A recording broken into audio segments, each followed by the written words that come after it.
I'm Kastalia Nova Theo, and I am a channeler. I am a channeler for the Elfian realm. I am a communicator. And in today's video, I'm going to be talking about channeling.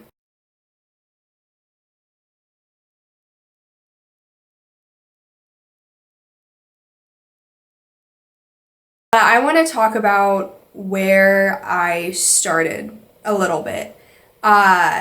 Just a quick little summary, because the first step in the journey of becoming a channeler is healing. The biggest thing that you need to work to heal is what was blocking, what is or was or whatever, your communication portal. What is stopping you from expressing your true authentic self? What power are you giving away? You need to pay attention to your solar plexus and see what power is being given away. Also, you need to pay attention to your sacral chakra and see what cords of attachment, what fears, what anxieties, what blocks are happening there. And that ends up affecting your root and your heart and your 7 chakra system, and then your 12 chakra system and your 5 body system, because you need to know what blocks are happening where, and you need to heal them. To be a channeler, to do any form of light work, you need to heal yourself. That's the first step. So I'll tell you what was blocking my communication portal. My biological father was a narcissistic abuser. I don't know if he still is, but I don't want to give him that title because everybody can change and heal. He's just not going to be changing and healing with me knowing about it. So I experienced a lot of mental and emotional abuse. I was terrified of him. I've mentioned it in the phobia podcast that I had a phobia of him. I was terrified of him. Also developed a phobia of dogs that was kind of projected onto me. That is also something that I've worked to heal. Those were 2 of the biggest things. And 2 of the biggest things that I had to heal, but also 2 of the biggest things that were blocking my communication and blocking my solar plexus and my sacral. The fear of dogs and him and what I experienced with his family. The betrayal that I experienced from his family also affected me. Without diving too deep into it, when I was 11, I finally developed enough courage to speak my authentic truth and leave him and speak, and I kept speaking to his family until I stopped. But my goal was to speak to them until they finally heard me. And finally, I guess, accepted or admitted or acknowledged what I went through. And this is supposed to be talking about channeling, so I'm not going to tell my sob story, but do want to address that is something I experienced that caused blockage for me. I had, you think you want to say like, oh, I had a relationship, but I was also in middle school and high school. But there was this guy, and when I look at it now from a healed perspective, there was a lot of things that he did that was also very similar to narcissistic abuse. I don't want to put that label on him because we were both children then, so I'm not going to put that label, but there was patterns of narcissistic abuse. Certain things that he did, without delving too much into it, just kind of making me feel like I couldn't speak, that everything was a secret, I wasn't worthy, I was worthless, and kind of, making me hate myself and everything about myself, diminishing my self-worth. Those things are things that I experienced that were causing blocks. It's important to identify if you experienced those things, because those things cause trauma to your 5 body system. Those things cause blocks and disbalances, and those are the things that you need to heal. And you can think that, oh, I do meditation and I do Reiki and I do this and I do that, and I know how to read a card deck. I read the little booklet inside. I can do that. I buy the crystals and whatever. You think you do all those things, but if you still haven't healed your core traumas, and everybody has core traumas in some way, if you still haven't healed those, you can't take the next step. You can't do that because you can't help others until you help yourself. So with that, I worked on healing my 5-body system. I learned what the 5-body system was after I worked on healing it from the elves. My biggest advice for channeling is fully dedicating yourself to your spiritual development and healing. For me, what I did is my mother, the healer of spirit, who also illustrated the untold story of the Elfian realm, my channel text, and does healing and does do Reiki healing for people. She is a certified healer, and she's a certified healer in a few things, but the only one I can remember right now is angel Reiki, but there's other kinds of Reiki, and I'll put all the links in the description, like for our website and for her pages on the website, so you can see everything that she does. And we ended up doing Reiki every single day, and I want to say it was every single day for 9 months. That sounds right. Like, it was a journey, and during that time, so many things happened.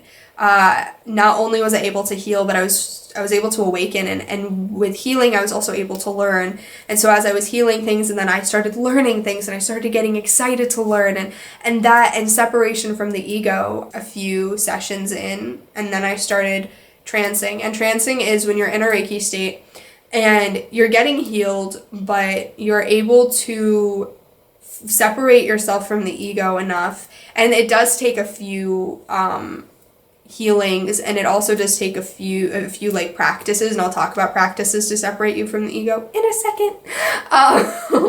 Don't want to forget that. But you are able to separate from it, and you're able to separate from your body a little bit, and during this state you're able to heal. And that's how I was able to do a lot of my healing. And you can do your healings in different ways, but my throat was blocked in a way that I was too scared to express what I was going through. And actually, through healing, a lot of the things that I didn't tell my friends or my family, after when I would come out of a Reiki session, I would talk about. And then I started to express it more, and I started to be able to say, you know, I was a victim of narcissistic abuse. I was able to say that without biting my tongue to people. I was able to identify what I experienced. I was able to identify when I got gaslighted a few times when I was younger. And I was able to identify a lot of those things and fully see them for what they are, fully see the truth. And that started to happen more the more that I connected to the frequency of the flame of truth and tree of knowledge, which my star origins is a warrior frequency, and the warrior frequency, what makes it up is the tree of knowledge and the flame of truth and the solar sun and the divine Christed sun. Those things make up the warrior frequency. So when I learned my star origins, and I didn't know that was the term for it yet, when I learned about it, when I learned where I'm from, I saw you are a warrior, you are a child of the sun. And then I started learning more about the warrior frequency and what made up my soul. Then I was able to see everything with crystal clear clarity. And that is one of the first steps in separating from the ego. One of the few first steps. First, you gotta, separate from the things that the ego pleasures, we call them, like, overconsumption of sugar and material things and things like that. But if I'm being honest, I learned about my star origins before I started doing those practices, because I was told about them. It's the step that really starts you being able to see your soul as yourself and the ego as a separate thing that's blocking you. Then you get a little bit more motivated, and at least for me, and I guess it makes sense when I look at my star origins, I get a little bit more motivated to kind of push the ego away more. It is one of the biggest things, learning your star origins. Learning who you are as a soul. Because you know who you are as this physical identity in this lifetime. You know who that is. That's what you're trying to heal. And when you learn your star origins, and then you learn that you had multiple lifetimes, and you start to see the bigger picture from your past lives and going through your Akasha and heal all of that, like, things become clearer.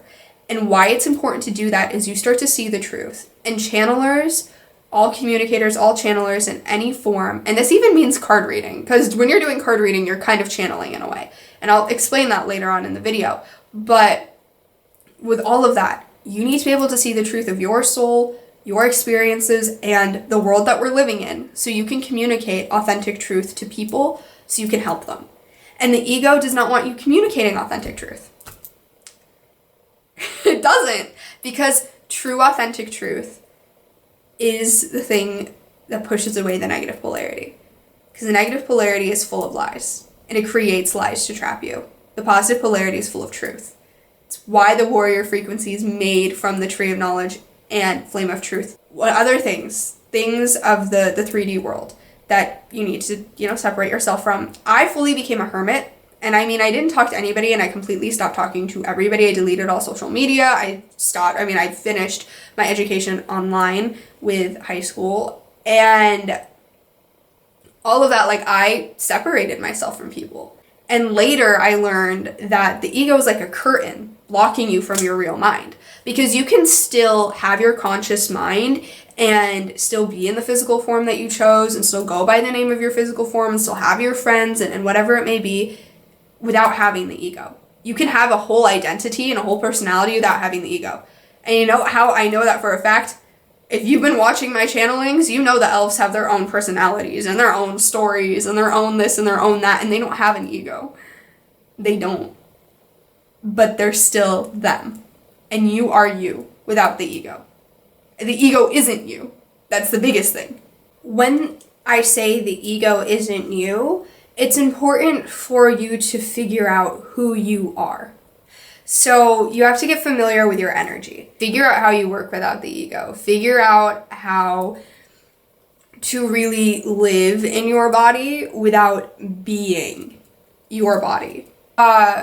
When separating from the ego, you also want to separate from the 3D self. With diet, so meat,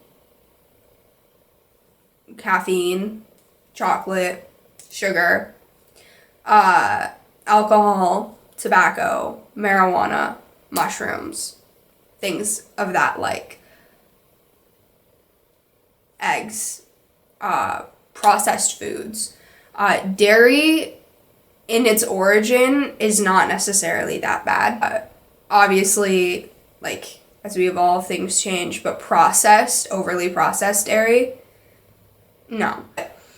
The things I listed, sugar, caffeine, marijuana, things like that, those are gray area. They are 3D.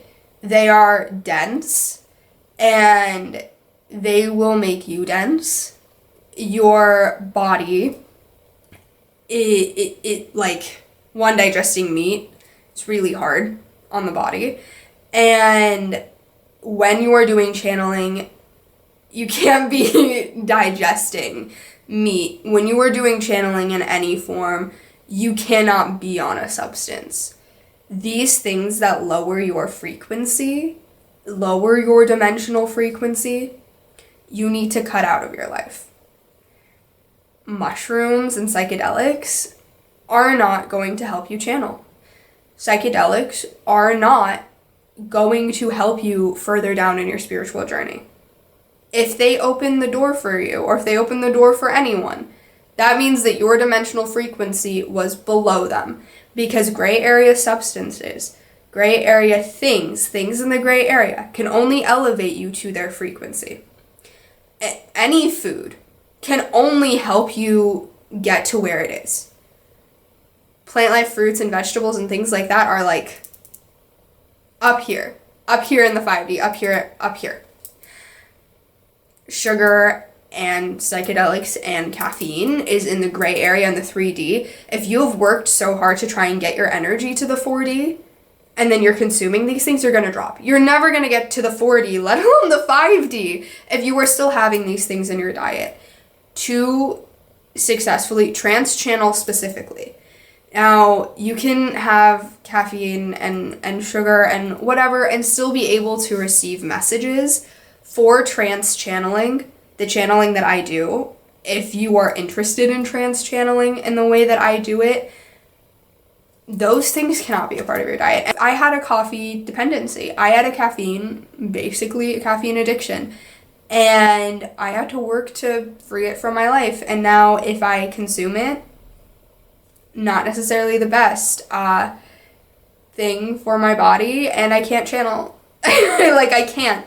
And it was a thing. The thing that I started to remove caffeine from my diet was when I started channeling, because they would always tell me, you cannot channel with coffee, you cannot channel with coffee. You cannot channel if you had sugar, too much sugar either. So You cannot channel if you're doing negative habits, things like that. You can't trance channel. And again, different types of channeling is different things, but if your frequency is dropped because of what you're consuming, because of consumption energy, and the things of the gray and negative polarity, and this also means media and music, it'll be harder to receive messages. Specifically with media and music, at least what I do, before I channel, I try to not have any noise other than sound, bells, things like that.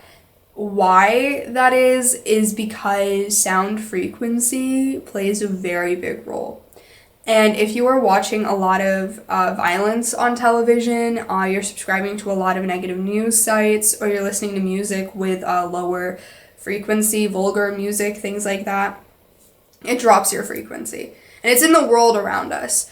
And if you're exposed to it, like, I'm going to be honest, a few weeks ago, I had a little bit too much sugar, a little bit too much caffeine, and I felt awful. I felt sick inside, and I was out of commission for a few weeks because of it. I couldn't, like, it was rough. It was rough getting back to, because, like, you can feel like, okay, now it's already back in my life. Let's go back to it. And it becomes a battle to keep it out, because sugar is everywhere. I mean, sugar is everywhere. Sugar is even in bread. Sugar is everywhere. You don't really realize how much sugar is in everything until you try and cut it out of your life. Everything. Caffeine, there's a lot of caffeine, and coffee and all of that.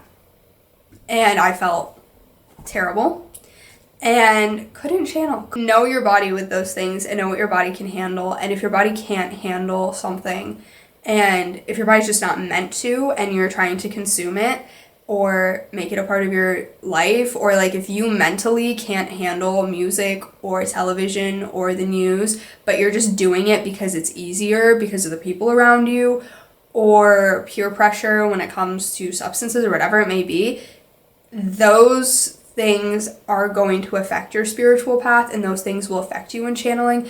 Your body, you have to be taking care of your body. If you are going to trance channel, you got to be taking care of your body 100%. Your mind, next. Big thing you got to be taking care of is your mind, especially if you're not doing trance channeling and you're receiving messages. You really need, like, your mind, you need to be taking care of that 100%. The different types of channelings are, there is written form channeling, so with written form and spoken word channeling, and then there's card reading channeling. These are the different kinds. And then there's like mediumship, which is not necessarily channeling, but it is, like, there is forms of channeling with it. And I don't know much about mediumship because I'm not a medium, but there's clairaudient and clairvoyancy and those things, and hearing and relaying what you're hearing and relaying what you're seeing. Those are all different kinds of channeling. There's channeling in the form of art, where you're drawing pictures. There's also channeling in the way that you're seeing pictures. The two I'm going to be talking about the most are the ones that I have the most experience, well, the three that I have the most experience with. I'm going to start with card reading channeling. Card reading channeling is connecting to your intuition, using cards as a tool. And with that, you're hearing messages and you're receiving messages and delivering them. And you're saying things that you normally wouldn't say, and it's coming through you like a channel. With that, you have to be cleansed and you have to do protections.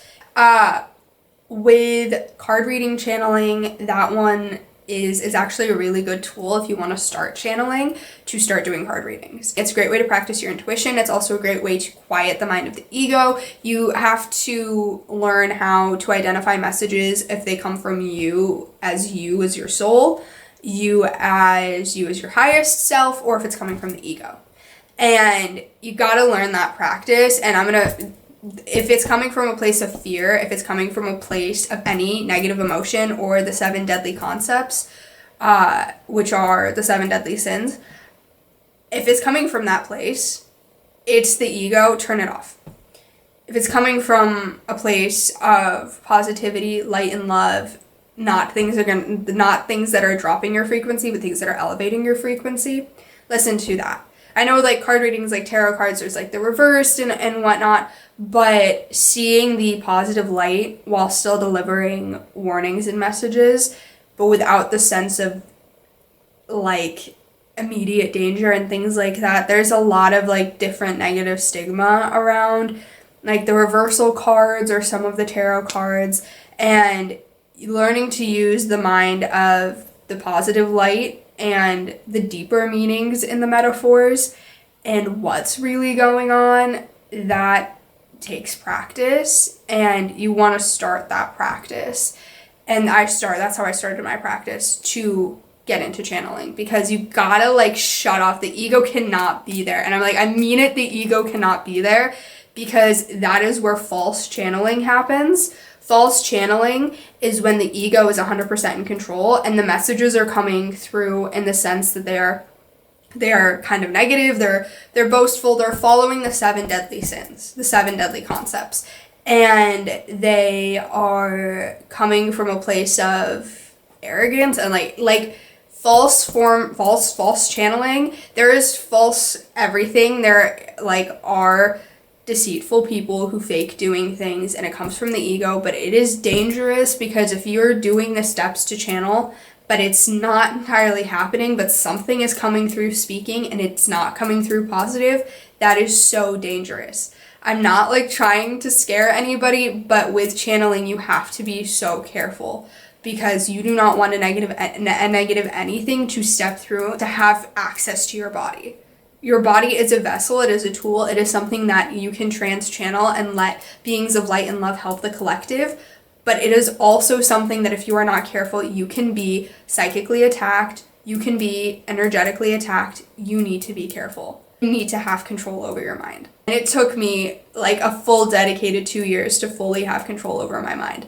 And I even sometimes have days where I don't have control entirely of it, and I have to take a break, and I can't channel, and I can't do readings for people because I can't. Because I know that if I did, it would be false, and I need to control my mind first. Typing without trancing is what I did with the book. I think by the end, I was kind of like, they were kind of stepping through, but it was more like a half there, half not, like my eyes were wide open. Typically for me, and I learned that it's easier to trance anything, so automated writing or spoken word channeling, to have your eyes closed. With the book, I didn't have my eyes closed, my eyes were open. They stepped through, and I feel I've talked about this before in my interview with Graham, which I will link to this video if you want to check that out, where I do talk more about channeling in that video. It's like a long one. It's an interview, but it's worth a watch. And with that, they were speaking, they were coming through, and it's the only voice I could hear, and I really that was my introduction into trance channeling. If you're gonna trance channel spoken word, you kind of got to go through the steps of card reading and then written form and then get there. You kind of got to get in the practice because it's a training.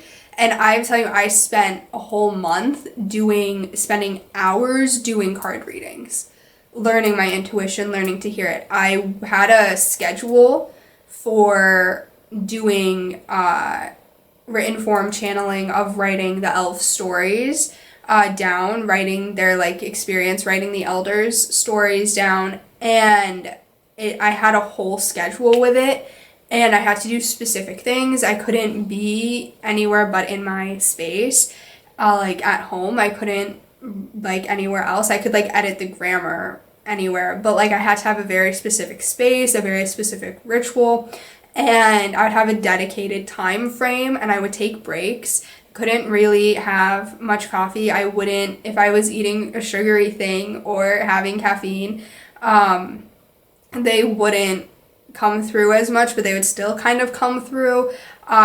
With not going into a trance, they told me that they can still speak to me, and we can still do the book even if I had a cookie or something, because they're not fully coming into my body. But it does kind of cloud the mind when you are giving into what the ego is, the ego pleasures, the ego desires, what the ego likes, what the ego is dependent on. A huge thing the ego gets dependent on is materialism. and you need to step away from materialism as well, because the things that attach you to the physical identity are things that trap you in the ego. And you don't want to be trapped in the ego, especially if you're doing channeling in the sense that you aren't stepping out of your body, you're doing channeling as you're hearing them, because things can get distorted. And you don't want things to get distorted because things can go through the filter and the ego can come through and change it. And you don't want that to happen. And that's why you got to really take care of your mental body. Focus on healing and fixing your mental body, fix your brain a little bit. It's like, it's really rewiring your brain, removing programming from people around you, like negative things. Stop listening to music like for a while. Like I will take a full few days where I don't watch TV and I don't listen to music except instrumental, and not pollute my energy and my mind with sound so that I can channel, especially with the book. I had to do that a lot. Channeling in the written form does take a lot out of you the same way as channeling does. Channeling isn't like, it's not easy. It's also not hard. I wouldn't say that it's hard once you get used to it, but it's demanding on your body.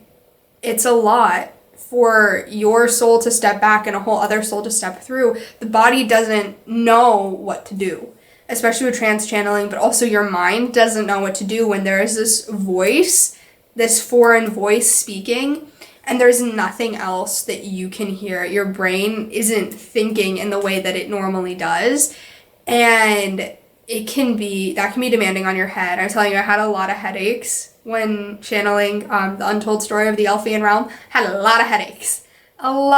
I slept a lot. Like, it was written form channeling, sleeping, written form channeling, sleeping. Like, that was a big thing. I had to like have like a specific workout routine going on to like train my mind to be quiet so that it was easier to do, because you kind of got to do things to train your mind to be quiet with channeling, as you want to jump in. And even now, you can watch a channeling and there's probably a moment where the elves are like, she's trying to intervene.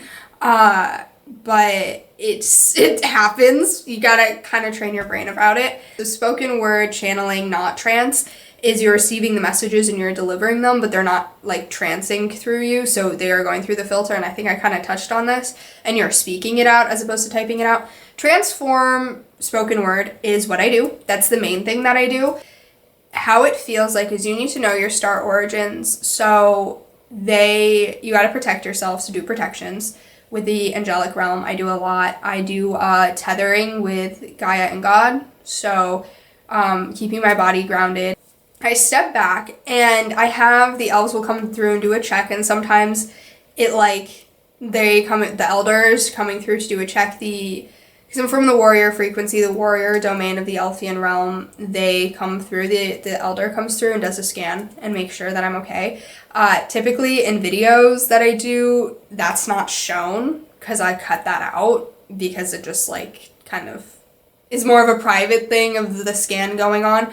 But if I do channeling for like in a session with somebody, come through and scan everything and scan around, and they'll say that's what they're doing, making sure that I'm okay. Like I step back, I go to my star origins as my soul. Like I astral project. That's why it's important to have an astral projection practice. So another thing you want to do is practice astral projection if you're wanting to trance channel.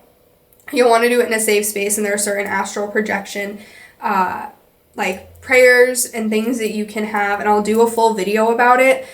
So subscribe and turn on the notification bell to be notified when that video comes out, because I will be doing a channeling where they will guide you through astral projection in the next few weeks, so stay tuned.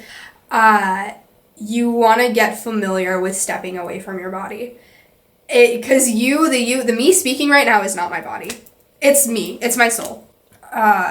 For me, I go through it in a way that I'll go to the planet that my soul resides in when I'm not in the physical form, and then depending on and then I'll go back to the solar frequency and then come forth from there and back and forth. And that is kind of what I do on a soul level, but I can still hear and see some things going on here in my physical form. You're not going to let a random stranger stay in your clothes, stay in your bed, live your life. You need to know who you're channeling.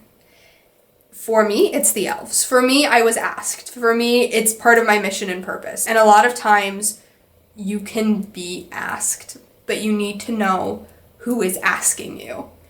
And with channeling, it has to be an asking on both sides and a giving permission on both sides.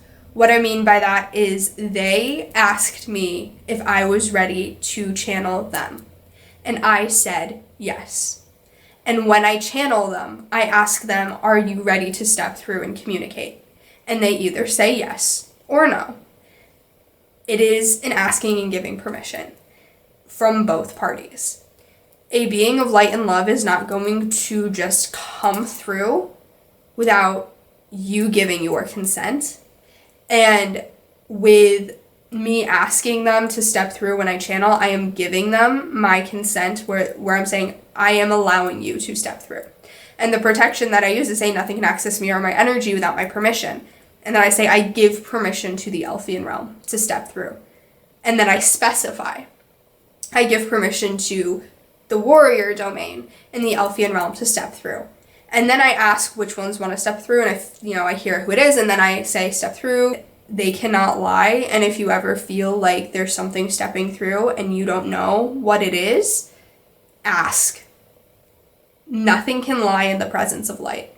Beings of light and love will not lie to you, and darkness cannot lie in the presence of light. You ask, who are you? What is your intention? They will tell you the truth. There can be imposters who will come and introduce themselves as somebody, but if you ask them directly, they will not lie. They cannot lie in the presence of your light.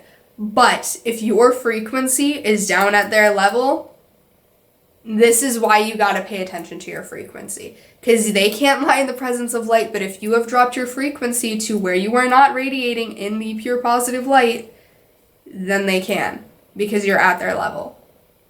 And that is where false imposter channelings can happen, where people can think that they're channeling, but it's the ego or it's a negative entity, and it's feeding on their energy, and they're just dropping, and also as a result causing people around them to drop. Because when you are channeling and you're delivering messages to people, you are delivering it to them.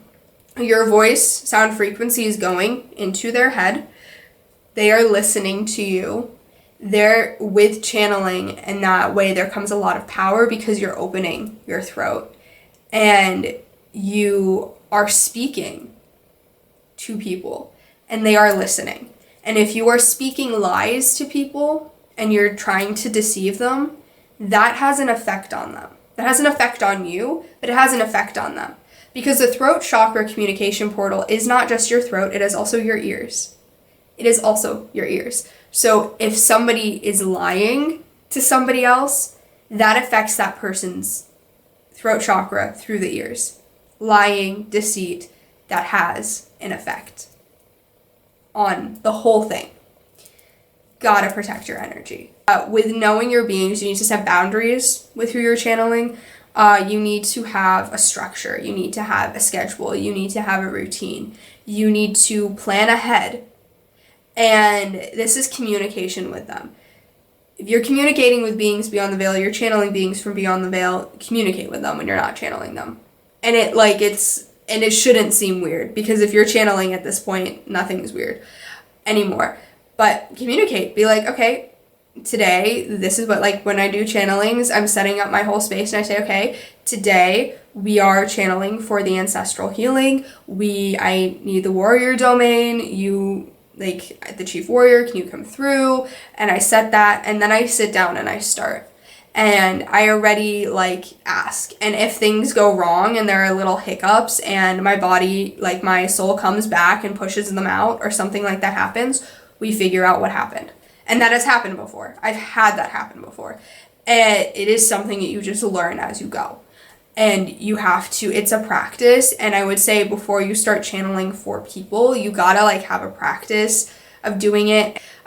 You have to have really take care of your body. You need to know what foods help you balance. You need to know what crystals help you. Like I always wear serpentine because it's my soul stone. It's the crystalline connection I have a connection with. The crystalline elementals know what crystals everyone has a connection with. So I wear this every time I channel. Crystals are not just to look pretty. They have a purpose and they can help a lot too. You need to learn the things that'll help you.